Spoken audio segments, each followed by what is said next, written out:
Could you imagine in the gi if they just allowed reaping and heel hooks? A lot of those issues that I have a problem with in gi matches, the 8 minutes of 50-50, the lapel guards and all this stuff, and the lockdowns, it's like a lot of those, not everything, but a lot of those they would have to be reworked, right? Like they would just, those things wouldn't be as effective as they are at slowing the game down. I don't know why he has to not have heel hooks. I don't understand why that's the case.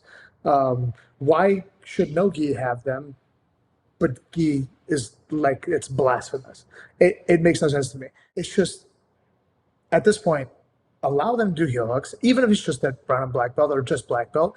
And then I think you're going to have a lot more exciting matches. I might even go back to competing in the gi because I like collar chokes. I love choking guys from the back with lapels. I mean, I think that's I think that's probably the coolest way to end a match is but with like a bow and arrow choke. If they just allow that, even on like a random one event only, it's like you guys could do heel hooks. Let's just see how it goes. I think that would be awesome. And then I wouldn't talk nearly as much shit about the gi. But right now, it's just not entertaining to me. I think they should definitely adjust that, and then I think it would be more entertaining for everybody. Well, if there's one thing I know about the IBJJF, it's that they take criticism well. So don't worry about that.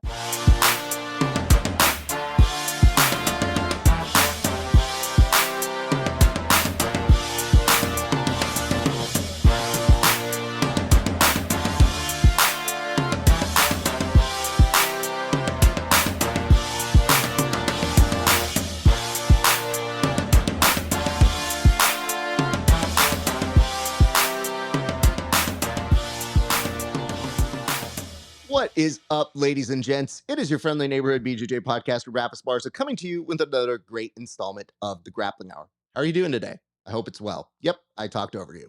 I'm not waiting. It's a rhetorical question, my friends. And the problem with that is if I wait too long, we could be here for days. It's a formality. I'm just kind of saying, like, yeah, are you okay? Do you feel it? Are you good? Let's get to business. First things first. I want to tell you guys how happy I am to be doing this episode with our guest, and we're going to get to him in a second. But first, business. If you would be so kind, go over to HY.PAGE/Grappling Hour, become a member of the Grappling Hour community. By supporting us, you get to see these shows 30 days before anybody else. And I promise you, it does help us a lot. And you want to see these interviews 30 days before everybody else. Because guess what? You don't want to be people who find out this information 30 days late. People are all about the instant gratification, and that's what we do here. You want to see it as soon as it is edited off to the printing press. And if you're even more inclined, you can become a member that supports our premium tier. You get new episodes not available anywhere else. You get premium content. You get even to see some of my training, which is pretty funny, and you might see one clip. Regular users don't get to see this clip. You get to see me have something really bad happen to me, and I think it's pretty funny. But I'm not giving away that for free. It's not on my Instagram. Y'all got to pay for that shit. All right. What can I say about our guest here today? Well, I've been an admirer of this man's work, but I have to tell you, there's a lot more that I appreciate than just his jiu-jitsu. Number one, the mustache he normally has, facial hair, top tier. Number two, I don't see any other jiu-jitsu athlete with a certain swag that this guy has. He has made a thing of sitting in chairs. Now, I don't know who Gordon Ryan's not doing that. Gordon Ryan's not sitting on chairs.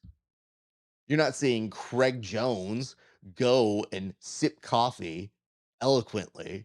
You see him looking like a goon. Not this guy. This guy's class. And more importantly, I've seen him compete at a high level. He is a gentleman who I've photographed before, and I was like, yo, these are some great photos. My man always gives a great match. If you see him in a match, you know that you're guaranteed a very fun one. But I've been a fan of his work. I have seen some of his instructionals through BJJ Fanatics, and I got to tell you, you don't get to be 17th ranked at 185 for no reason. And I got to tell you this, I don't know where the 185 is because my man also looks very trim. So I'm very excited to talk to the very first time one, David Garmo. David, how are you doing, sir? I'm doing very well. How about yourself? Thank you. I'm very, very well. I do have to ask though, where did this furniture sitting chair thing come from? Because I looked at it and I go, okay, it's a good gag once, but it is a recurring theme. And like the care and the time that you take into doing it is always like, oh, this is a recurring segment from my man here. I was actually on my honeymoon with my wife, and we were in Paris, and everything in Paris is amazing. All the furniture, everything is designed so well. And so I love chairs. I love them. I just love sitting in different chairs and seeing how they feel, and having a drink and all that. And so I started seeing a bunch of chairs that I'd never seen before by these different designers and architects and all that stuff. And I just started recording myself sitting in them. Or my wife was recording me sitting in these chairs. I'm like, I don't know what I'm going to do with this footage, but we're just gonna record. And so I recorded myself sitting in, like, I don't know, 10 chairs throughout the honeymoon. And I think it was on the way back home. I just started putting them together because I was bored on a flight, and then I posted it, and then it got it got some more traction than some of my jiu-jitsu stuff. I'm like, I like this too. This could be fun. And then I just kept doing it for a little while. Every time I'd see a really cool chair, something that inspired me a little bit. And that's where I came from. It was just totally by accident. The original plan was to take footage of toilets in Paris. That was the original plan, and not necessarily to sit in them, but that was my idea. And then I just shifted it to chairs because then I could just sit in them and it could be fun. But yeah, that's how that started. I'm glad I asked this because I now have the inside intel of knowing it could have been a much less classier segment. Like in my brain, there's sophistication to it. You're like, I don't know, toilets. And then somebody was like, I don't know, man, what about this chair? And yeah, no. I think the right choice was made. My question here, though, is what do you look for in a chair that you sit down? Because you're not sitting down in some park chair, you're not sitting down in a folding chair. What essence or core are you looking for in one of the chairs that you are trying to bring attention to, sir? There's the function over form, and then there's the form over function. It just depends. Uh, if I want to have a drink, I need that form and function to kind of they need to go together. It needs to be an elegant chair, but comfortable enough to sit in and get drunk, right? And in a nice and enjoyable way. Um, and then sometimes it's a chair you're going to sit in for 2 minutes just because it's like a transit stop, right? And that one can just be all form. It could just be this most uncomfortable thing in the world, but it's elegant and it's designed and it looks really cool. And then the best chairs are the ones that are both. There's that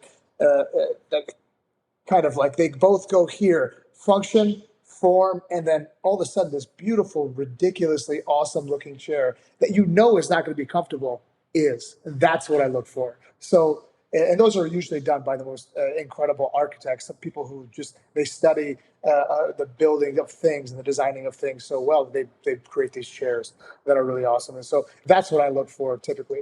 I don't care if it always looks really intricate, and it's not necessarily the thing. It's just, does it make sense? And I wouldn't even know how to put that into real word, into like detailed words. I don't have the words to express that, but does it make sense? And a lot of times those chairs that I post, they make sense for some reason.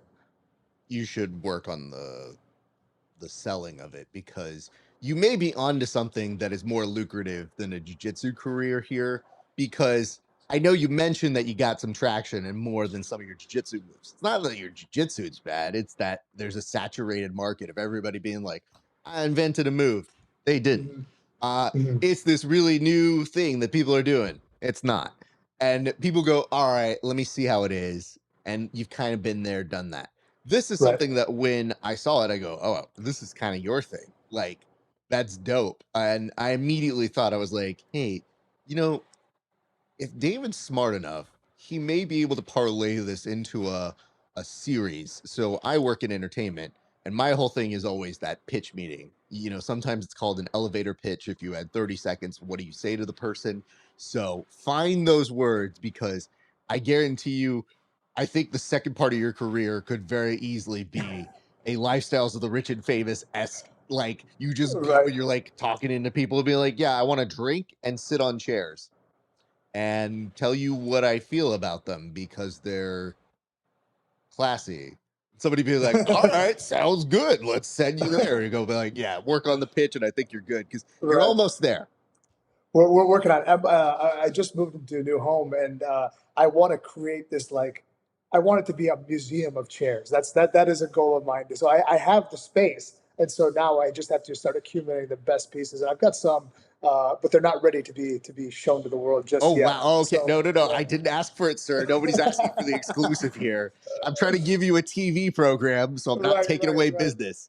Having said that, though, okay, I do have follow-ups here. Mhm. I'm thinking about it. I think you can also combine the two. Okay. Now, hear me out. I know this takes a second to kind of process, but uh, do you ever find yourself in jiu-jitsu utilizing, say, I don't know, a move like an electric chair? Because then both businesses can come in together. And then that way, when you go over, you're like, would you like to visit the electric chair? Oh, hey, everybody, come back to my electric chair where I just share my thoughts on sherry and brandy on a given week.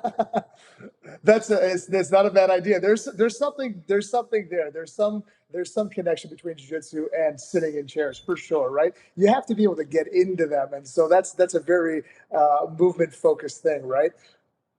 I say that because as a very one directional or untalented jiu-jitsu grappler, one of the moves that people hate getting hit with in my area is always when they're like, how did you hit me with an electric chair? Like they always feel like I'm an adult, you can't do that to me.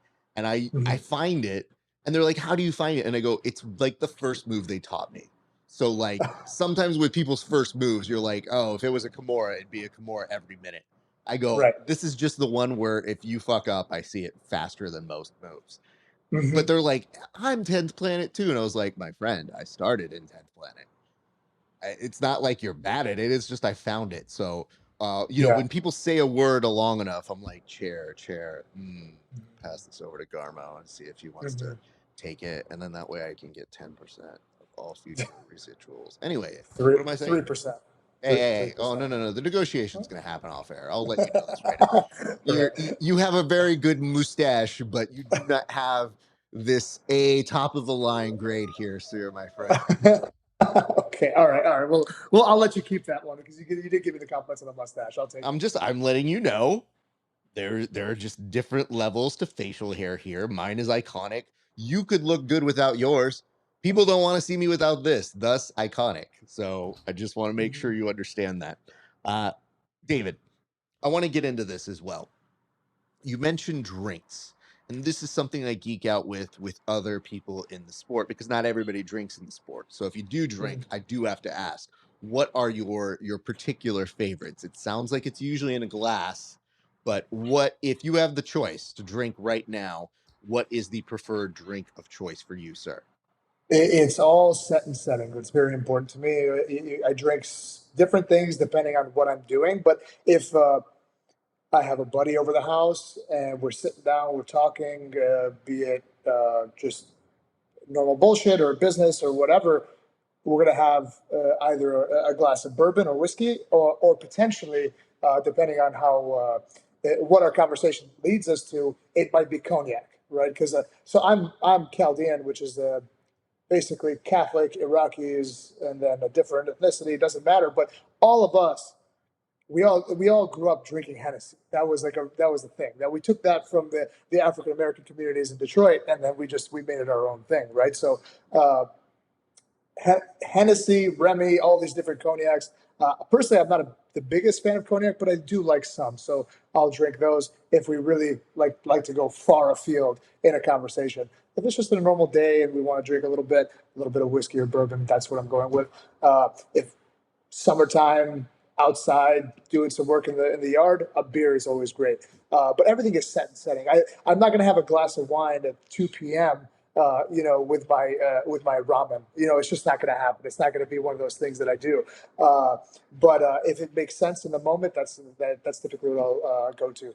Evening. cocktails with the friends, I'm probably going to have an old fashioned or some other type of very boozy cocktail. But I kind of stick in that realm right there, because I only drink a little bit. I drink a glass or two, three at the most, because I'm not that I can't drink 5 drinks. I'll be annihilated and I'll feel terrible. I won't be able to train the next day. And so for me, I like to enjoy the good stuff in small quantities, and then I can enjoy it a lot better. You didn't need to tell me that. I know that about you. Listen, this is the unfortunate part. This is what separates us as like professional athlete host, because when I'm around other athletes and they're like, "Hey, man, I want to grab a beer with you," and I'm like, "Great." They'll have 1.5, but Yeah. that body fat isn't absorbing any of it. Meanwhile, host guy sounds exactly the same because body fat is taking care of most of that alcohol. And I'm just like, this is great. So when they're getting sauced, I'm like, hey, I think you're done. Or like, they're like, dude, you don't sound drunk. And I'm like, I might be, but I'm comparatively not. So Hmm. A plus. Okay. I'm going to give you a couple scenarios here because you're all about space, function, right time, right place, all that sort of a thing. But let's say I have you over and I want to get the instant reaction on the different types of drinks. So if I have you over and I hand you the following, I just want you to give me your honest reaction on what you would do. Hmm. Okay. So it's like, let's say it's a house party, just regular Sure. get together. And I go, hey, David, here you go. And I hand you a glass and it is a Chardonnay. What's your reaction? I would drink it. Okay. Okay. I would drink it. I would take it, and I would, I look at the hold it, take a sip, and then I'd probably hold it for quite a while. It would take me a while to finish. That's yeah, Okay. likely what would happen. Okay. All right. Let's say you come in and I hand you a PBR. What I'm is in. your you're in? I'm drinking it. Yeah. If it's a house party, we're Yeah, all yeah. together. Everybody's standing up. We're milling about, hanging out. Yeah, I'm drinking it. Are you asking me any questions about the PBR or do you just accept it as fact? I'm gonna look. I'm gonna scan the room. If I see a bunch of rock glasses and people are drinking, darker liquor, and it's not in red Solo cups, I will take it and I will drink it. But Okay. if they're not in red Solo cups, if they're in red Solo cups, I'm drinking it. Not no questions asked. All good to go. All right, But if everybody David. else is having some higher end liquor, I'm gonna look at you like, thanks, Yeah, well, appreciate you're that. gonna wonder. You're like, how did I get this and not this? I understand. Yeah, That makes yeah, sense. yeah. Mhm. It's a good profile. All right, let's do this. And here, this is kind of an open-ended question. It could be a trick question, but you walk in and I hand you an IPA. What do you do? I look at it, and I look at you, and I look at it again, and then I just hold it. And I hope that as my host, you take it away from me and you give me something else. That's what I'm hoping for. Wow. So my man does not do IPAs. Okay. I I can't stand them, but I don't get it. I that's one thing I just don't understand. I don't understand why people like it. My brother, super into IPAs, loves them all, and I think they taste terrible. So I don't I'm just not about it. All right. This is where we became different friends, but that's fine. I'm just going to interview your brother now at this point. Um, no, I'm an IPA fan, but I do recognize it can be a certain kind of taste. The reason why I ask is you kind of start to know if somebody has a glass full of something that they like for hard alcohol, they don't always tend to be IPA people. So you Mhm. kind of get that sense of like, okay, the difference maker is that they are usually equally offended by PBR as they would be an IPA. But when you were high classy on being like, I'll drink a PBR, absolutely. And then I'm like, IPA, you're like, we have to leave. I'm sorry, something came up. We Working have to around. leave right now. I like a nice crisp lager or a pilsner. I like that. I'm very into Japanese beers or like the quintessential Japanese beers. Like something easy to drink. I'm totally about that. Okay, fair enough. Having said that, I also noticed there's a particular how do I put this? There's some time that you put into what I see in your coffee. Are you also a coffee snob or are you not? Because the one thing that happened is, and people don't know this, but when you're like, hey, are we doing this? Where's the link coming? I was like, oh, I have to make some coffee real quick. And then I recognize, I'm like, oh no, I'm asking somebody who actually would understand what that means. The problem Mhm. is I do very surface level coffee, the bulk of which is me being like, I have a Keurig. Nope, just kidding. No, I have an espresso machine because I have upgraded to that and now I can't go back down. So for Sure. you, you look like a dude who's actually filtering your coffee and taking your time. Am I wrong about this? No, 100% I am, but I do that every morning. So I make the perfect cup of coffee every single morning. I have my whole setup. I do pour over. I get the best beans you could possibly find, and I grind it all right before I make my cup. All that whole thing. But I also have an espresso, and I drank that right before we got on because I don't always want to do that every time I want a cup of coffee. So if I have 2 cups in a day, my first cup is always going to be the most important one. It's going to be that pour over. It's part of my morning ritual. It makes me feel good, and I have this incredible start to my day. Then anything else after that, it can be dog shit coffee. It's fine. Nespresso, in my opinion, is above Keurig, but it's also not the best. But I enjoy it. It's fine. If I need some more, I'll enjoy it. Mine is more so out of time Mhm. because as much as I would like to go Euro dreams of sushi uh kind of vibe with my coffee, I don't have that time. I listen, the fact that I even started drinking coffee is short of a miracle. So, I always made fun of people who drank coffee like that. And then I started working in entertainment and I realized, oh shit, this is what makes the show go. Like if I don't Mhm. have this, I Yeah. can't. And I also work uh profile reveal on game shows. I am occasionally the buzzer, meaning I am the guy who says yes or no if somebody gives it an answer.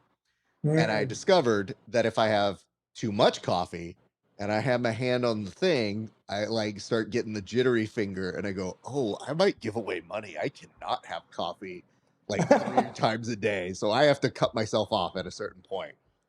Yeah. Yeah, it's usually out of function that I have it. I would love to do it, and it looks so great. Like every video I've ever seen somebody making coffee, I go, "Oh, that looks so dope. I should totally do that." And then it comes down to the reality, and I'm like, "Bro, I got a pressure cooker just so we could speed the shit up for food. You think Right. I'm gonna take that time to do coffee? Like, nah, dude. I barely have this habit." Mm-mm. Hmm. Yeah. So, But you know what though? what's If that? you had a cup of coffee that I made you, or somebody else who really knew how to make a cup of coffee, it'd change your entire outlook on things. I'm telling you. Uh, That's how that happened to me. I drank my first cup of coffee at 24 years old, and it just so happened to be one of the best coffee shops in Michigan. It would just randomly happen to be that way. And then I drank other dog shit coffee, and I was like, "Oh, this sucks." You know what I mean? And then eventually, I learned how to do it myself. But it's like learning jiu-jitsu from a really good instructor versus like a really shitty instructor. It's like, which one are you going to want to do? Which maybe you have to drive an extra 15, 25 minutes, but it's going to be worth it. Same thing here. Cool. That's all I needed, David, was One another more hobby to person. have. No, no, Uh-huh. no, just another hobby to have. Like, I don't got enough shit. Even when I have to explain this to civilians, and I'm like, yeah, I'm doing this jiu-jitsu thing, and they're like, oh, cool. So you've been practicing it for a long time? You got a test coming up or something? It's like, nah, I just like it. They're like, well, you keep saying you're going to practice, and I'm like, yeah, I'm going to train. I don't know what to tell you. Oh, what are you training for? Just because I fucking like it. Like, okay, cool. When you tell me this, I'll be like, hey, do you want some coffee? And I'll be like, I need you to get me beans from only the finest establishment. And I'm looking more for an Italian style today. They're gonna be like, Raph, you can fuck off. And I'm like, this is Garmo's fault. Don't talk to me. All right, I will take you up on this offer. If we're ever same place, same time, and all things considered, and you're not massacring people on the mats, and we have a way to do it, I would 100% get my reaction to it. And I think if only because I want to see you stare directly at me as you're handing it to me to be like, Oh, and because I know the look on my face, which is,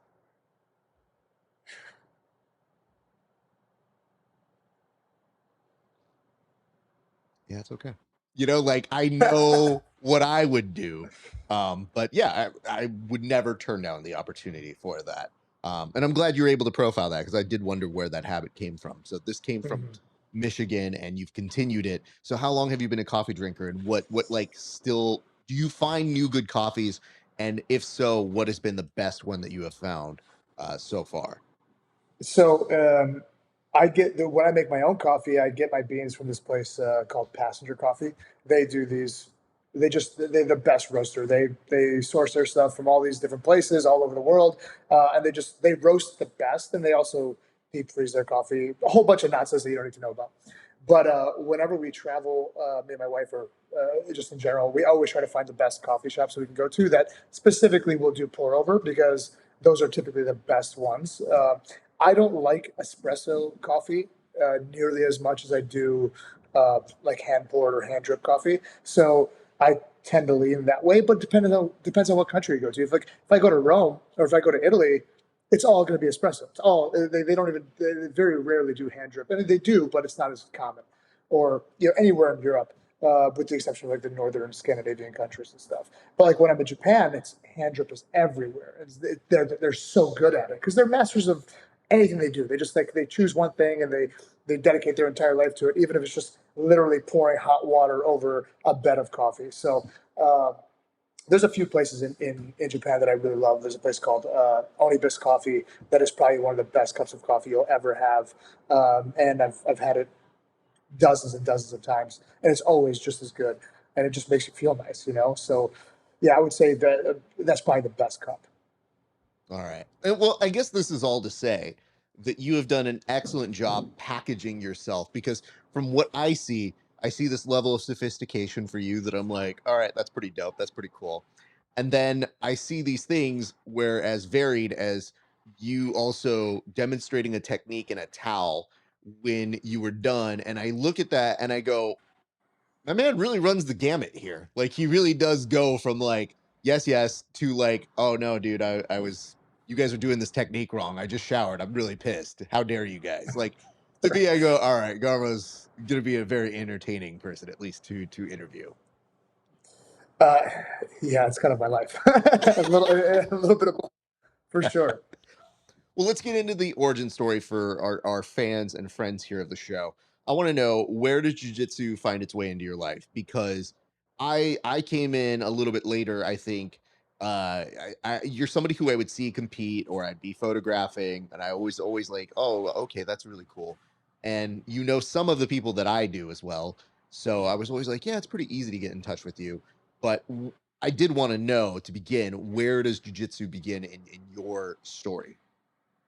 So when I was 5 years old, my mom put me in martial arts, and that martial arts school that I went to, it had kids Brazilian Jiu Jitsu. This was back in 1995, where really didn't exist anywhere else. They did Thai boxing. That's what they called it back then. Just not Muay Thai, but Thai boxing and American karate. And so I did all three of those things, in this program. And so I was exposed to Jiu Jitsu. I mean, as basically as I'm remembering my earliest memories. And then I did it for a while. It was the absolute lowest level of jiu-jitsu you could possibly be learning, especially when the time frame of when we did it, 1995. And also, I didn't remember anything once I got older. Right, I kind of knew what it was, but I didn't know how to do anything. And then I got back into it when I was 18 years old, and then that's when I did it and basically never stopped. And that was in 2008 when I started again as an adult. So I did it for a few years from 5 to 10 or 11, and then started again when I was 18 after I'd wrestled in high school, and then wanted to become the next UFC champion at 155 or 170 pounds. That was my goal when I initially started. I mean, I get it. That's Mhm. understandable. I think more people are saying that than astronaut when they're asked what they want to do with their lives. So it Mhm. kind of checks out. I will ask this. Okay, so you're starting young. Talk to me a little bit about your wrestling career, because I think that part to me also checks out, because the way that I see you aggressively in your matches, you kind of wonder, you're like, well, it didn't really all come from jiu-jitsu. I don't think not all of us can do that. So for you, what was it like wrestling, and how did you get involved with that? So my cousin, who wrestled for the same school that I was going to, and he was a few years older than me, he's like, "Hey, you should wrestle. You're going to get a varsity letter as a freshman." And so immediately I'm like, fuck yeah, I am. And so I went and wrestled, didn't get a varsity ladder. I sucked. And then I just kept doing it. And then, I was terrible as a freshman, was terrible as a sophomore. I was uh, average as a junior, and I was okay as a senior. So I was never really good. I never made it to states. I never, did anything like that. It wasn't until after high school when I was doing jiu-jitsu that I actually got much better at takedowns and, wrestling, so to speak. I had the background at least, which really helped me in the beginning of my jiu-jitsu because, I actually knew how to move my body, but I sucked. So, it didn't help me as much as some people might think. It just helped me more mentally, and my confidence that I could actually move, and I'm not worried about getting hurt every time I get on the mat. So it allowed me to train harder earlier on in my career, which definitely was very, very beneficial. But as a wrestler, I think I had a losing record all 4 years combined. I will say this because when I work with, say, my students or even in my own kind of experience, I try to relate this to them in this way, which is there are techniques that people showed me very early on that I looked at and I go, I can't do that. That's not my thing. Like, I know what my game is, sir. I don't do that. And Mhm. then magically 3 years later, it kind of avails itself. And so I tell people, I'm like, yeah, there's stuff that maybe your brain needs to see, but your body's not ready to do. And Mhm. in your case, it could have been that you were getting part of a language that maybe you couldn't speak at the time, but that Mhm. laid the foundation for a language that you were able to speak later. So for me, when I hear you say that, I'm like, yeah, I mean, that's cool. But it also, I think, teaches you a certain kind of grit. And I think that part's easier to translate to people where you're like, yeah, I did this wrestling. Well, I'm pretty sure that also informed how you were going to approach your jujitsu, which is, hey, you have to be very, very attentive to these details and drill like this and do it like this. Because I've noticed with the people I've worked with in wrestling, I can literally tell them, I'm like, you have to drill this 100 times. And they wouldn't look at me and be like, well, I don't want to do 100. A wrestler just goes, yeah, 100 sounds good. All right. Do you want more? And you'd be like, I need 40 of you. Like, that's what Yeah. I need. Mhm. That attitude always makes me very happy as a coach. So, having said that, when you were starting to do more in wrestling and then translating that into jujitsu, what was one thing you were able to pull early on in your jujitsu career from your wrestling that you remember or recall? So, uh, what I would say the most important thing that kind of like from my wrestling to jiu-jitsu was knowing how to lose. That was like the biggest thing because I lost so much that I didn't care if I lost in jiu-jitsu. Like, not that I didn't care, but it didn't like affect me in the way that it affected so many of my training partners. I trained with so many guys who were talented, who would win a lot, like early on, white belt, maybe even blue belt and stuff. They'd win a lot, and then all of a sudden they'd go against one hammer, and that hammer would just shatter them. And they're done competing. They quit jiu-jitsu 6 months later. It's like one loss just crushed them. And it's me. I'm almost taking L's left and right. Like I couldn't go to a tournament and not lose. And in wrestling, and then so like I had already lost like 50 times. And so by the time I started doing jiu-jitsu, it's like if I had lost a match, okay, it's like I had already done that. So that was the biggest thing. Like my attitude as far as competition was concerned, you know, it never bummed me out that much. My second tournament I ever did. I lost 7 matches in a row. It was my second tournament. Like, and I started competing like almost right away. So my second tournament was like 2.5 months after I started doing jiu-jitsu, and I lost 7 matches in a row. I don't know who. Like, I can't look at anybody right now and say, for sure, if that guy loses 7 matches in a row, he's going to come back to jiu-jitsu on Monday. But because I sucked so bad before, it's like that's just normal. It's like, all right, well, at least it wasn't 8. At least it wasn't 10. And so that was probably the biggest thing. But I mean, having some takedown skills was definitely helpful because at least I could have minor wins against guys who were better at jiu-jitsu than me. At least I could like, oh, well, at least I took him down, and that helped. That was very helpful. I have to be honest with you. I feel like nobody ever knows it's a good thing to lose in that way where the stakes are much lower, because there are plenty of people who are friendly with the show, who are very good at jiu-jitsu, and names that I don't feel I need to drop, but many people know, who I've talked to after a match, and they literally have been so devastated by a loss where you're like, yeah, of course, you want to love it. You want to, that's part of what the agreement is. I'm going to go really hard. I'm going to go there. And I will occasionally find myself in those situations where I go up to them and they're kind of a head case. And I go, okay, are you bad at jiu-jitsu? Like, did you suddenly become bad or did you have a bad day? There's a difference between the two.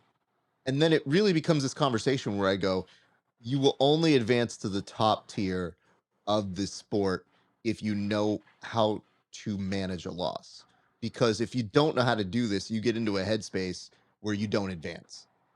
And if you don't know how to manage that, that mentality fucks you over, not your talent. And I think once people kind of get that ability, you know, I had a lot of friends where I just pull them aside. I was like, let's chat real quick. And I'd be like, hey, listen, I don't like saying this. Like, obviously you should be pissed that you didn't win. Sure. That's care. That's the agreement you make. But you're going to hold yourself back if you stay on this for too long. Give yourself a day, pity party for a day, and then Monday, I better see you already thinking of the next thing. And most of the times I do it naturally, but I go, but if you know how to use that loss to motivate you to the next thing, you're going to be at the next thing way faster. So what you did very early is something that I still struggle to work with some of the best guys in the world who, just as a friend, I will occasionally see and be like, what the fuck are you doing? Like, you know, they'll have like these public posts, or they feel like they got to say, they have to have like their, I don't know. I think we're very high on social media, so they feel like they have to make like a public statement. They're like, my first statement since my loss. And I was like, dude, shut up. Like, you know what I mean? Like, you're We not all did it. responding on the behalf of the 1986 Bears. Like, you're literally one dude who just had an off weekend at this one tournament.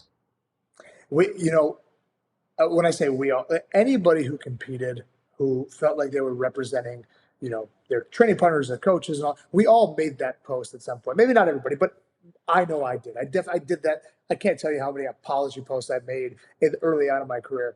And then I got to a point where I remember I did really well in a couple of larger events like Nogi Pans, Nogi Worlds, you know, kind of back to back as a purple belt, and I took second place in both of them. It was the first time I ever did anything like really meaningful as far as medaling at these larger events, and uh, I remember after those events, I'm like, man, my life is going to change, right? My life is going to change.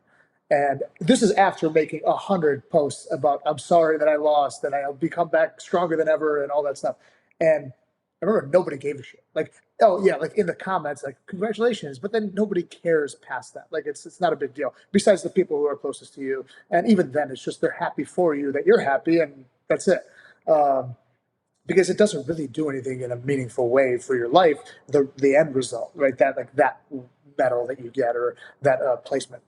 But so after that, I'm like, man, nobody really gives a shit whether you win or. So they definitely don't care if you lose. So I started getting away from that, and I'm sure I'm still every so often would pull off the I'm sorry guys because you know you lose more than you win, especially at that highest level. At least when it came to me, but you know it's a weird thing. It's like you know you think you know you put yourself in a position where like you feel like everybody is like waiting for you to win or they need you to win, but nobody needs anything from you. They just if they like you, they want you to win for your own, you know, just for yourself. But we're doing jiu-jitsu. We're not making millions of dollars. I mean, there's a couple guys doing that right now, you know, and they're both Gordon Ryan, you know, so like it doesn't matter. But it's just you know it's a weird thing. The absolute best guys in the world are the guys who lose, and if they take it hard, they are really, really, really determined after that. And those are the guys who come back really, really strong.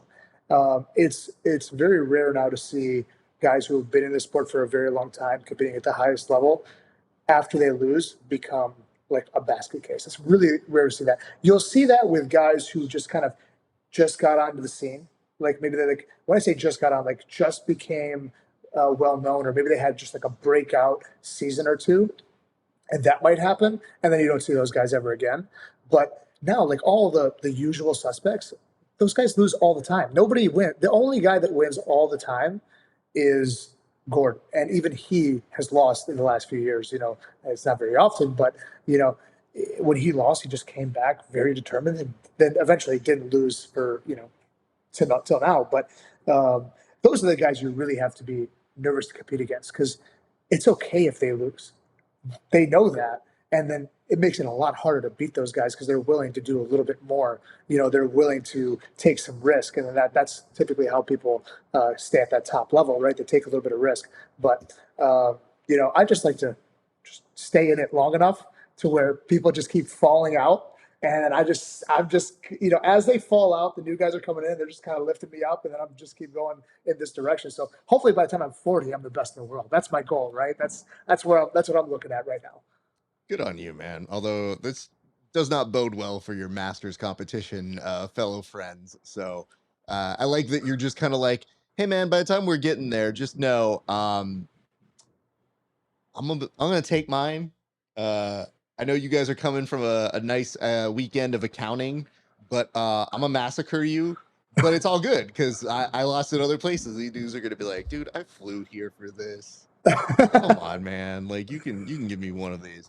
No. I think you're absolutely right. And when I say that I have met other people with this, I've seen people make huge corrections, but I do like letting people know. I'm like, nah, mentality, it doesn't matter if you're starting or you're the top. It happens everywhere. And I've seen it happen on multiple levels. It's just the one thing I always feel that I have, especially as somebody who, you know, we see our friends competing against each other all the time. Like we have friends who are like, oh, that whole bracket has been on the show. Or I train with that person. Yikes. Good luck. And I just have to be Switzerland and be like, good luck, guys. I'll talk to you afterwards. And that means that one of you has to lose. So when that happens, you go, all right, I'm going to have to talk to both of you. And conceivably, I'll have something nice to say or something of note. But one thing that I have learned over the years is that what I have is perspective. And as a host who watches all these things, all these matches, all these organizations, sometimes I see something that they don't see yet or that they haven't had a chance to process yet. And I just go up to them and I'll say the one or two things and I'm out. And I'm like, all right, bye. And so that's kind of where I jump in here and there. So I feel like that's the one thing that every once in a while I find an athlete though that has right on perspective. Like they'll come and tell me they're like, yeah, it's kind of a bullshit decision, but all right, it's close. Like very few athletes can do that. And so to me, I go, okay, it's really cool when I have that person because then they know I'm telling them the truth. Like what they hear and what I'm saying combine into, yeah, okay, I trust you. Yeah, you're right. So that usually makes things a little bit easier. I do want to ask this though. I always ask this of all of our guests, which is when did you know that you fell in love with jiu-jitsu? Because it's one thing to just do it as a hobby. It's one thing to just kind of come into this world. But when did you know that this was something that you wanted to do professionally, or at least the love for it was so strong that you wanted to do more than just the hobbyist version of it? It was literally my first day. It sounds really ridiculous, but I took when I was 18 years old and I got into jiu-jitsu, right after high school. I took my free class, and I'm like, this is what I'm going to do for the rest of my life. I said that to myself, but you have to understand why I might have said that to myself. I'm not a person who can work a regular job. I can work for like an hour or two at a time, and then I need to do something else. I need to relax, take a break, watch a movie, take a nap, play on my phone. And I've always been that way. Like that's why I was never really good in school, because I can't sit there and pay attention for too long a period of time. Um, Not that I have like ADD, maybe I do, or ADHD or whatever, but it's just I just don't feel comfortable that way. So I like to work really hard for very short bursts, and then maybe I'll come back to it later in the day, maybe I won't. But when I'm doing it, I'm working really hard, or as efficiently as I can. So day one, I walked in, I did my first class. I don't even remember the class, but I remember going back to my car, taking the pack of cigarettes that I had. There's 11 cigarettes left in this Newport Light box that I used to smoke like a pack and a half a day. And I crushed it up and I littered in the parking lot of the gym because I was an idiot. I was 18 years old. I just threw it out of my window and I said, I'm never going to smoke a cigarette again. I'm going to do this full time. And then I came back the next day, paid my membership. And then basically I've been doing it for the last 15 years. You know, that was it. That's why I told myself I'm doing this because it's not a regular job. I'm not going to go work in the liquor store with my family or the grocery store. I'm going to do this. I'm going to do jiu-jitsu. I don't know where that's going to take me. I'm just going to get really good and figure it out. That's pretty dope. And, you know, I have to say, I don't think anybody, one, I don't know how much people are paying attention to the litter part of this. I don't think they're sitting there being like, let's call the authorities on Mr. Garmo here. And two, I have to say, if anybody's going to ever litter and you're a gym owner, maybe you don't love that the kid threw the cigarettes on the floor, but like, it's maybe the one time I'm like, well, just don't do this regularly. But like, yeah, I'll clean it up today because it means you're stopping. So great, I can Right. do this. You know what I mean? Yeah. Like, I'm pretty sure people knew, especially when you're making it that pronounced of a metaphor of like, on this day I am done. I'd be like, all right, he got it out of the system. Let's fucking just clean this shit up now. Right. So Right. I'm Yeah. good with that, and I'm sure you would be now. One thing I also like to get in terms of perspective, especially for the people whose work I admire, when did you have a breakthrough where you felt like, yeah, this is really connecting? And do you remember kind of when that breakthrough was happening? Because I always find that in most people's jujitsu, there's like a time, like there can be a belt, there can be a moment, there could be a competition where you feel like you're starting to eclipse who you thought you could become, or overperforming or doing something that's a little more exceptional or exceptional enough to be at a high level of competition. And you are. So where do you think that that breakthrough started happening for you? You know, it happened many times, like multiple times, different, you know, of different levels, right? So like, I felt like I had a breakthrough, like I mentioned earlier in the podcast, I lost my second tournament 7 matches in a row, so it definitely wasn't that. You know, I think uh, like late into my white belt career, which I know you can't call it that, but you know, late into my white belt career, I started to do better, and then into my blue belt, I started to do better. And then, like, halfway through being a blue belt, I started winning almost every competition that I would go into, with the exception of the worlds that I did one time as a blue belt. And then, you know, I did not win. But I started beating all the local guys. I started beating all the regional guys. I started, you know, basically just going undefeated every event. I feel like that was one of those times. And then I got my purple belt, and I was doing well right out of the gate, but just not well enough to medal at the pans of the worlds. I got close a couple of times, but just, you know, that doesn't matter. Close doesn't mean anything, right? So um, there was like mid blue belt. That was one kind of like, okay, I'm decent. I've got potential. I'm able to win. And then into purple belt, it's like, okay, well, it wasn't just that blue belt. My stuff is working across belt levels. And then as a purple belt, I'd compete against different higher rank guys like brown belts and maybe even some black belts here and there. And I'd beat them in no-gi matches and stuff like that. And then it really wasn't until like late into my purple belt career, like right before I was promoted to brown belt, that I started to medal at the international competitions and do well in those events. And then by then, I'm like, I'm the best in the world. Even if I wasn't, I just kept saying, I am the best. I am the best at this weight class. At, you know, at this belt, I am number one. I am number one. I just kept telling myself that I'm one of the best in the world, if not the best in the world, forever.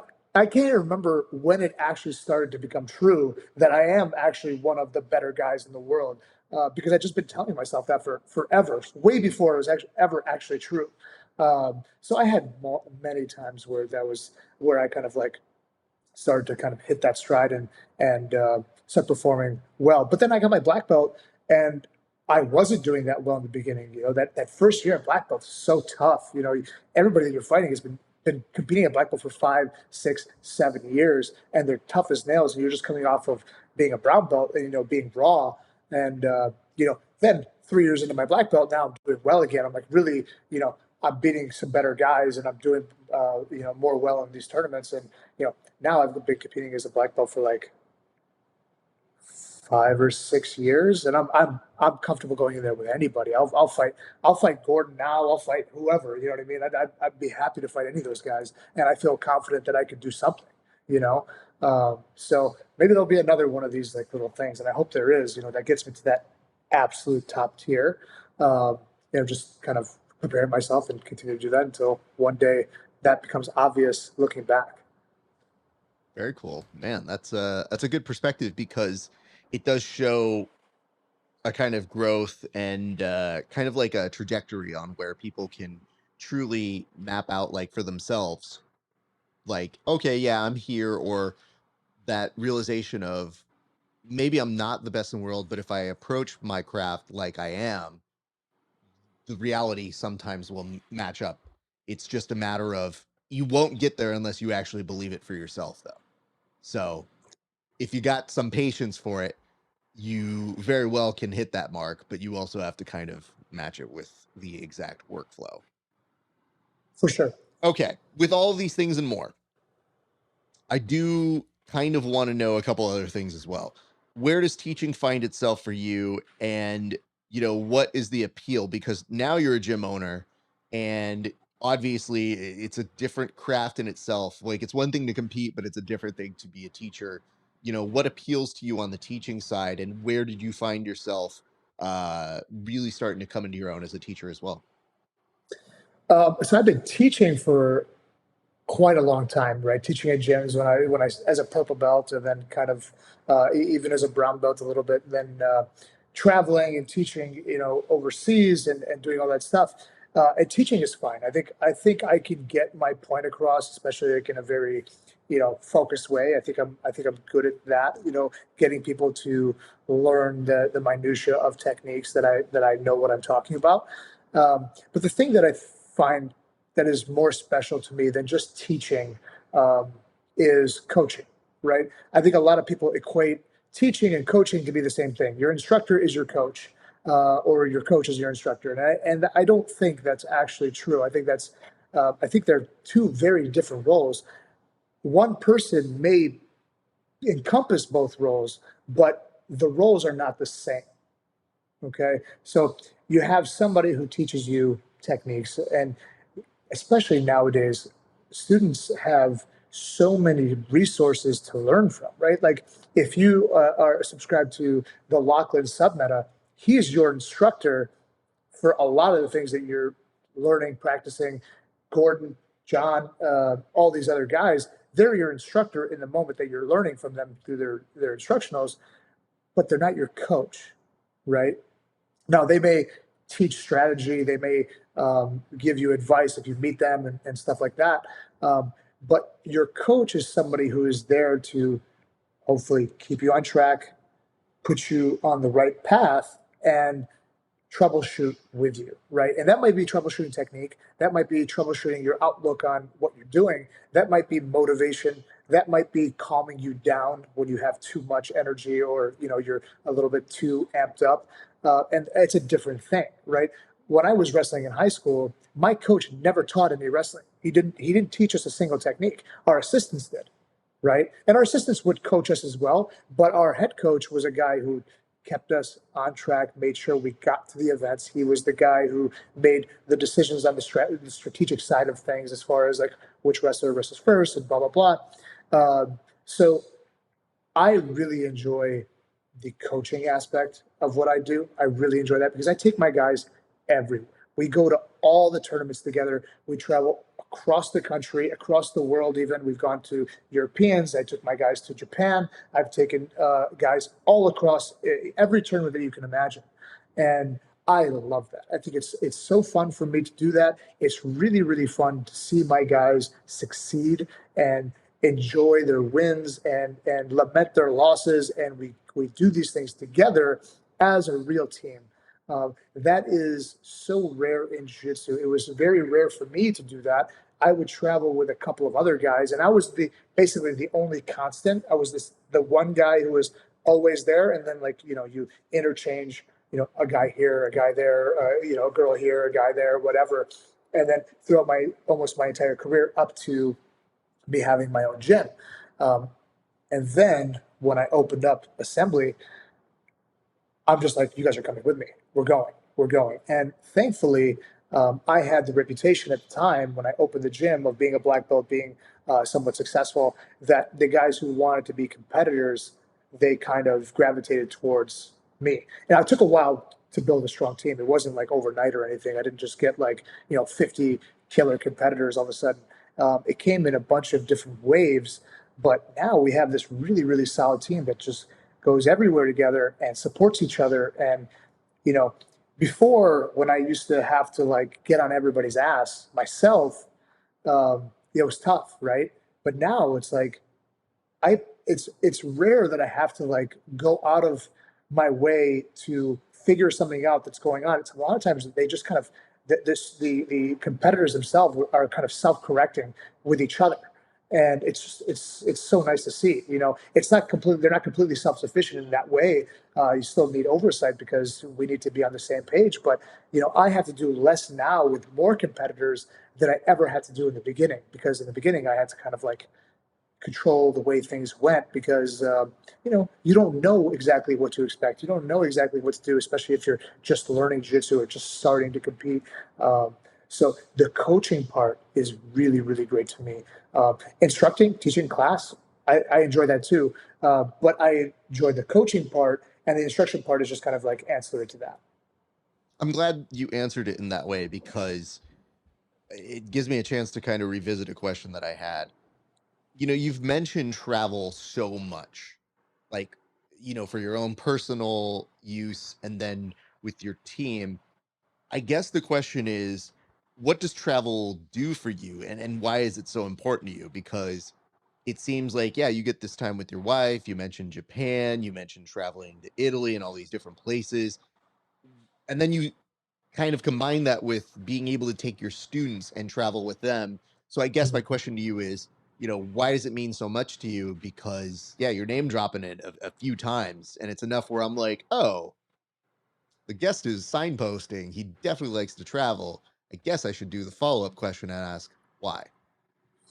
It's traveling is one of it's an important perspective shift for myself, right? And just like so many other people, when I find something that I really, really enjoy, that affects my life in a positive way, I would like to share that with the people that I care for, right? Not necessarily the world.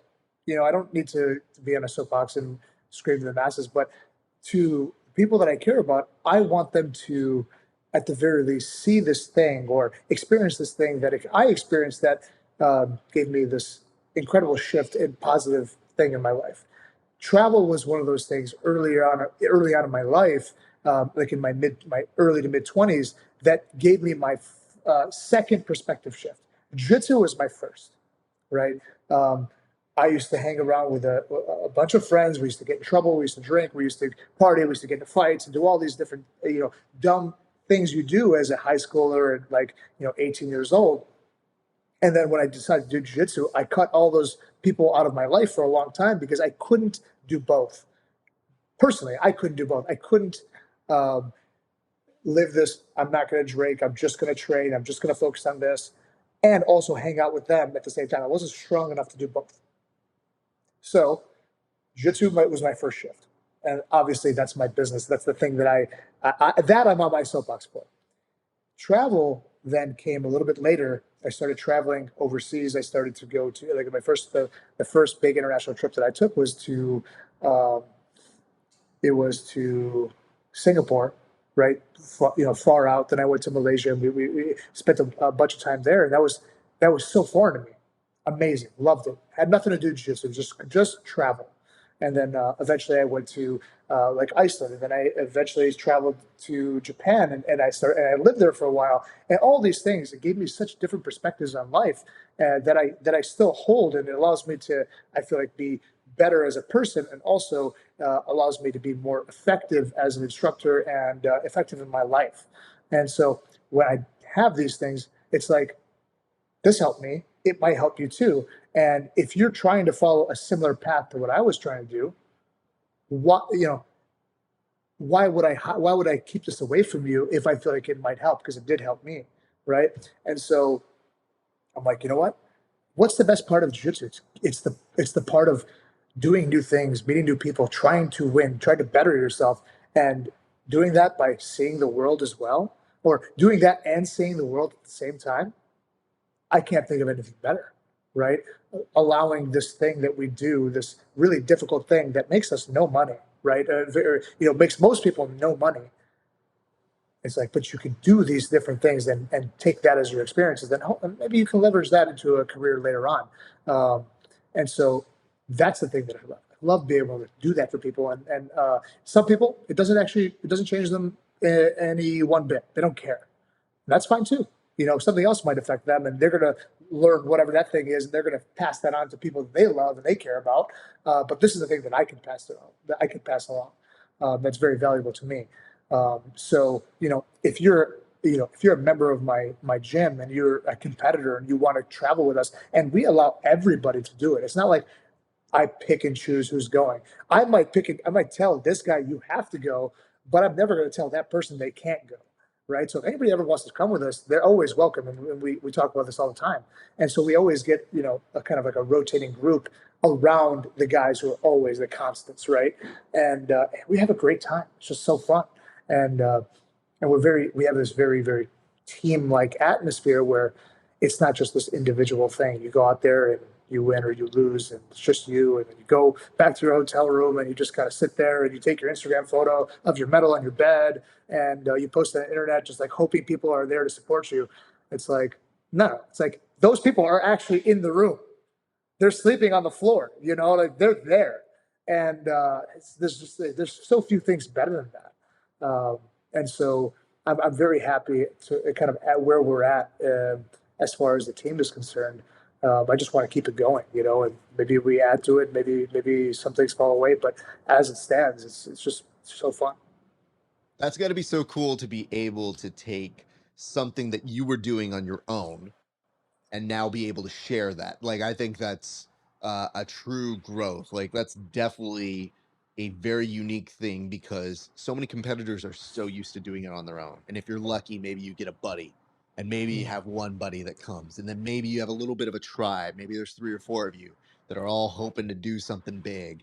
IIBJJF, ADCC, maybe you're doing that together. But to do it as a team now and combining your loves of jiu-jitsu and traveling, I think is really unique and interesting. But having lived somewhere else, I would be remiss if I didn't ask, are there things, because I have never traveled to foreign destinations, but I do know when I travel domestically, my gear's in my bag. Mm-hmm. Are there things that we should know or things that help us whenever we're going to different destinations that from your time in teaching and living in different places that you can suggest to those people who are looking to both travel and do jiu-jitsu as a guest in different places? One thing I will say is if you go in and I've done this in so many different places, so many different countries, if you go in and you just be as polite as you can, pay whatever drop-in fee it is, offer to pay if they tell you no, it's free, just buy a shirt or something like that. Show support for the place that you're going to train at as a person that you don't know anybody there. If you're nice and you're not training like an asshole, especially in the very beginning, those people will take care of you 9 out of 10 times. And whenever I traveled solo, I get the real experience of what that place has to offer because it never fails. Every time I go somewhere and I go by myself and I'm training in a foreign place in a foreign gym or whatever, they always offer to take me out, like, hey, or give me recommendations or say, hey, no, don't go to this place. That's for tourists. Come over here. It's going to be the best whatever that you'll ever have. And that's the beauty of traveling and doing jiu-jitsu. You are plugged into this like system that allows you to have an in with local people if you know nobody. You could travel anywhere, almost anywhere in the world, go to a jiu-jitsu gym and then automatically be plugged into that local scene of whatever it is that you're, you know, food at the very least, you know what I mean? But, you know, travel and seeing what's going on. You don't need a Lonely Planet, book to tell you what you should do in, you know, Paris or London. You could just go to Hodger's gym in you know, outside of London and say, hey, where's the best, what do they eat, whatever they eat in England, you know what I mean? And then you'll have, I guarantee you have six guys tell you, oh, let's walk down the street, we'll take you there, you know. And so if you have your, you know, if you could pack a rash guard and shorts, because geese suck anyway, it's a lot smaller. You know, you could fit in your backpack. It'll be really easy. And if not, just buy some gear there if you can afford it, or, you know, ask to borrow some, and just go in there with being really really nice, and those people will take care of you. You know, and if you can avoid it, like, don't smash a bunch of people on your first moment there, unless it's one of those gyms where they really appreciate that. You know, in that case, you know, do your thing, but just be nice. Go train, you know, have fun. I love that you had the most uplifting travel destination sort of promotion, advertisement, commercial. And deep within that is a very quickly seated, like, "Gee sucks." Anyway, what I'm telling you guys is, and I'm like, how did my man slip in something so negative with a overall message that's so positive? Because it was just like, did I hear this right? Okay, okay. I have to ask now, because you brought this out. Why does the gi suck, sir? Is it just that And the gi sucks to travel, or is this you just like slight jab to my friends in the pajamas? it's, you know, I trained the gi for like 10 years, so it's you know, I can say that it's one of those things. I can say that because I did it, right? No, the gi is cool, but it's just, it's not as cool as it once was, right? And anybody trying to make that argument that, you know, it's like, okay, you can, but all the professional events are no gi. All the events that people are watching are no gi. Every single one of them. There's like, you know, any pay-per-view event that is, with the exception of like BJJ Stars, right? You know, because that's still huge. You just don't see it. It's just not. They're not popular. It's not. You know, nobody's watching those things. And if they are, you know, okay, more power to them. But I just like to stick it to the gi every once in a while, just because, you know what I mean. It's makes me feel good. I hear it, and I'm definitely somebody who trains way more no gi Mm. than I do in gi. So I get it. You're somewhat preaching to the choir. It's just the gi slander is something that I have to police every once in a while, especially when I know the guy and I know how the message comes out. I just want to give you feedback. As the dude who sits classily in chairs, you do run the risk of being a hipster. And I want to make sure you know this, because your explanation of the gi being not what it used to be is getting very close to hipstery language of like, man, it used to be cool back in the day, but like, I don't know, man, geese changed. And it's like, gi hasn't changed in fucking 1,000 years, dude. Like, That's part of the problem, right? That's yeah. part of the reason. But I'm just like, if anything, just come up with a better excuse. I Because if you're just sitting there being like, I don't know, man, gi used to be cool, and then it didn't. I'm like, the dude sitting in a chair is now making me have to roast him, and I oh. don't know that I want to. Okay. Well, how about we'll say this: all of the most entertaining matches in the world in the last 5 years have come in the no-gi sport. All of them. The last match that I can think of that was an extremely entertaining match, that was a gi match, and I'm sure there are other ones, but the last one that I can remember was Hajar Bushesha 2, and that happened in what, 2018, Yeah, or right? yeah. That's the last one I can remember. It's a long time. I mean, That's a long time. yeah, no, I get it. I get it. You know, Gi, gi, gi is less the thing right now. That is the hard right? part for me. Is, I have put together tournaments. I have been a proponent of, hey, I want to have like a gi match or two on there, and then without fail, I've had gi people either be the worst to deal with, Mm. or the matches weren't great. And here I am over on the side being like, I fought for you motherfuckers, and you gave me nothing.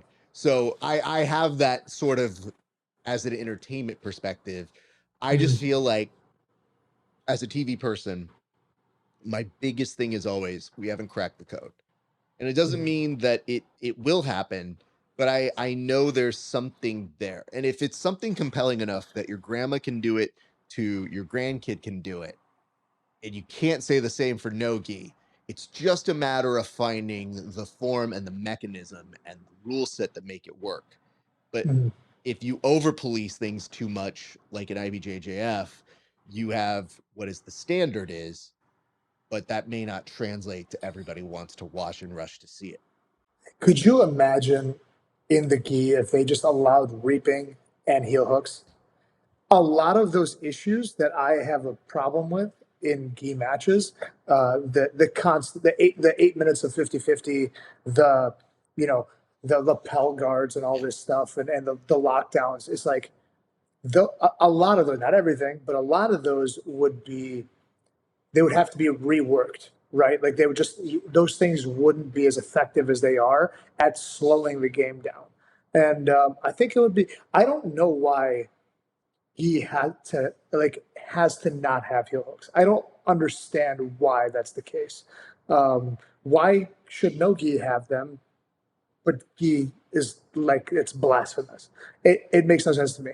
And I kind of get the idea of why masters are not supposed to be doing, or they don't want masters doing heel hooks like in no-gi, because it's like they're old and they're not going to learn them. And like let's just phase it up. Maybe in 5 years, the master one will be allowed to do heel hooks because it'll kind of have aged appropriately. But it's just at this point, allow them to do heel hooks, even if it's just that brown and black belt or just black belt. And then I think you're going to have a lot more exciting matches. I might even go back to competing in the gi because I like collar chokes. I love choking guys from the back with lapels. I mean, I think that's I think that's probably the coolest way to end a match is but with like a bow and arrow choke, right? And now I'm deprived of that because I don't like competing in the gi for various reasons. And my fingers hurt because of the gis. But like, if they just allowed that, even on like uh, a random one event only, it's like you guys could do heel hooks. Let's just see how it goes. I think that would be awesome. And then I wouldn't talk nearly as much shit about the gi. But right now, it's just not entertaining to me.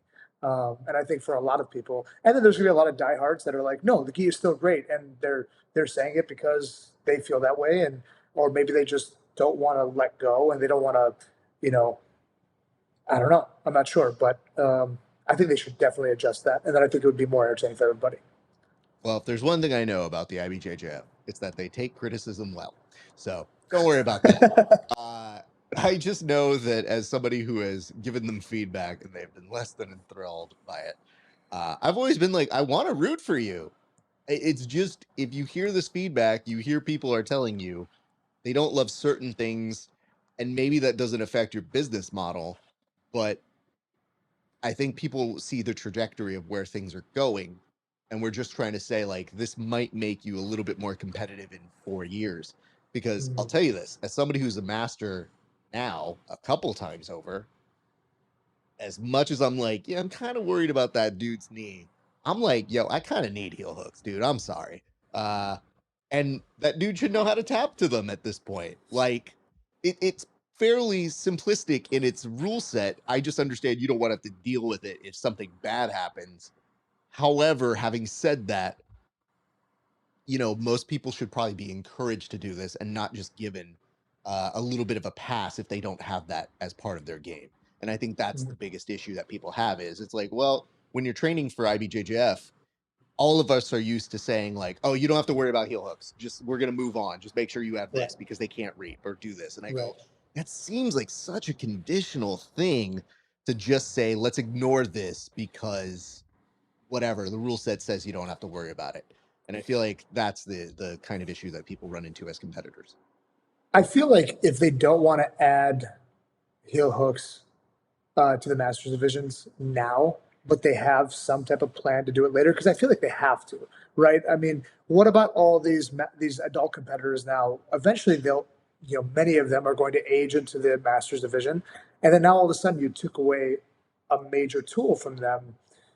It seems weird. So I'm okay with Master One and Master 2, and all of them not having heel hooks today. I'm okay with it because I'm happy at the very least because I'm competing as an adult and I plan to for quite a while. But at least give us a plan that Master 1 will eventually, like in 2026, Master 1 will allow heel hooks. And then in 2029, Master 2 will allow heel hooks. And then eventually we'll have, like, all belts will have everything. Because, first off, a more dangerous technique, in my opinion, and it's really for the person putting it on, is a calf slicer, right? Like, how many people do you know who have blown their knees out doing calf slicers or getting put in calf slicers, right? I know more people in the gym, including myself, blowing my knee out because of a calf slicer or a calf slicer style move, right? Than I do, people getting seriously hurt with heel hooks outside of the highest level where people are just eating them, right? So, like, at least give us like this plan, this long-term plan. Like, this is what we plan on having all masters do them, or we're never planning on having, at least so we know. That will make things a little bit easier, and then maybe it'll allow people to teach these things to older guys. Like, I teach heel hooks to all my guys. My white belts learned them. My 69-year-old, competitor, not competitor, but students are learning them and applying them and getting put in them. They're fine. You know what I mean? It's okay to do that, but people are just such sissies sometimes. Just hurts my feelings. I love the fact that I always tell people, you can tell what kind of instructor I am because I'm always the person that goes, all right, I don't want you guys doing this, but it's good that you know it. All right, everybody come in. And they'll be like, yeah. And I always feel like I'm teaching them like that uncle shit that you go, all right, your dad's not going to show you this, but I'm going to show you it. And then you literally show it to them and I go, here are my expectations. I want you to know it. I want you to drill it. I want you to do it. Now, if somebody does it, don't be a dick to your training partners. You're in control of what you can and cannot do. And if you think it's hard, just remember, and then I'll show them like, say, like a knee on belly pressure. I'm like, feel the difference between me rolling with you and how I expect people to fight or who are competing to have knee on belly pressure. And they're like, oh, there's a major difference. And I'm like, yeah, dude, because I like you. And just know it's the same kind of structure that you have for a heel hook. You shouldn't be doing this intently, but you should know the form and know how to use it if you so choose. And they're just like, oh, okay, cool. And I'm like, all you have to do is just look out for each other and I'm good. But you should know the techniques, because guess what? Day one, when I showed up, people were footlocking me. And I go, and the weird part is I got out of them on day one. So my body didn't know what we were doing. It was just like, don't do that to me. And as a result, then I started asking questions. I was like, why is he doing this to me? Is that allowed? Like, what? To me, it just became like, that's part of what you have to learn, rather than like, ooh, it's scary, don't do it. It's like, oh shit, from the get-go, they were already attacking that, so I better have an answer. So Right. I think it definitely made me, and I, for years, did not consider myself a leg locker. I was just like, oh, okay, I should probably know that. And then as a result of it, now I'm doing all sorts of dumb shit with the legs where I'm like, yeah, if you ended up in a Boston crab, that's your fault, kid. It's not mine. Yeah. You learn good technique to get out, then you're good. 100%. Yeah. I didn't learn heel hooks until I was a brown belt. That was when I started to learn them, and I was getting roasted so much by just like guys who, like, some guys were good, some guys who weren't good. I would just get killed in leg locks, like not necessarily ankle locks, but just like outside heel hooks. People were just killing me, and I'm like, I know I'm good at jiu-jitsu, at this point because I'd done some things already, and it's like, but I have no answers for this thing. And I remember I was like pissed at my instructors. I'm like, why the fuck didn't you guys teach me this shit? It's like, why? Like, because they're not legal in a certain tournament, but it's obviously extremely effective. And it's not like you're not teaching me how to punch and kick, which are also obviously very um, real things. But this is grappling still. Like, we're still grappling. And they can do this to me, at least in a lot of different tournaments, maybe not all of them, but in a lot of them at the time.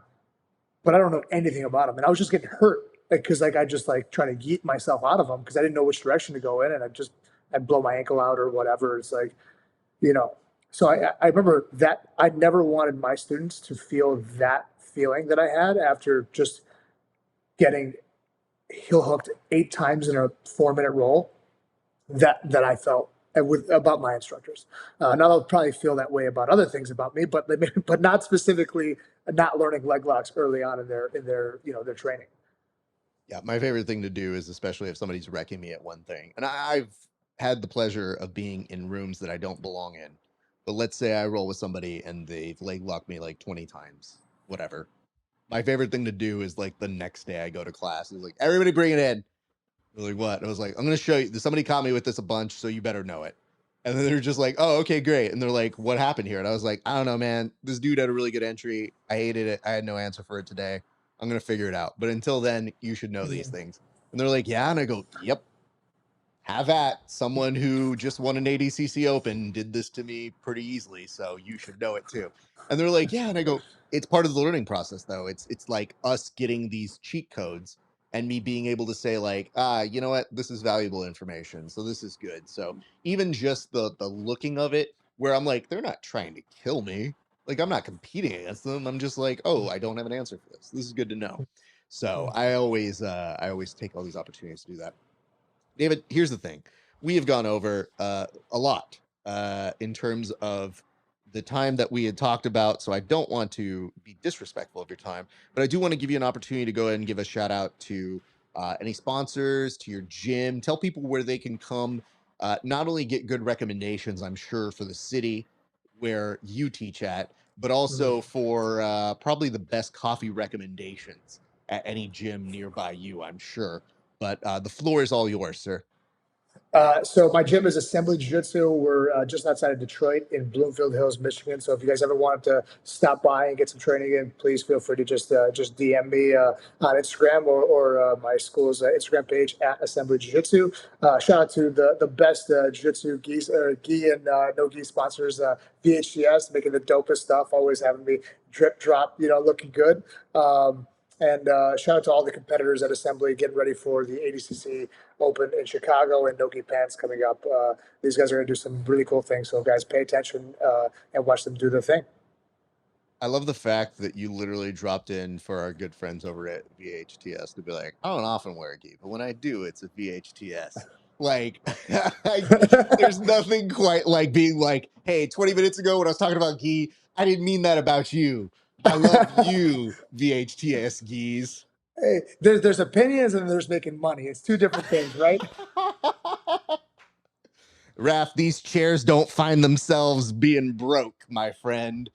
100%. That's a Eh, fact.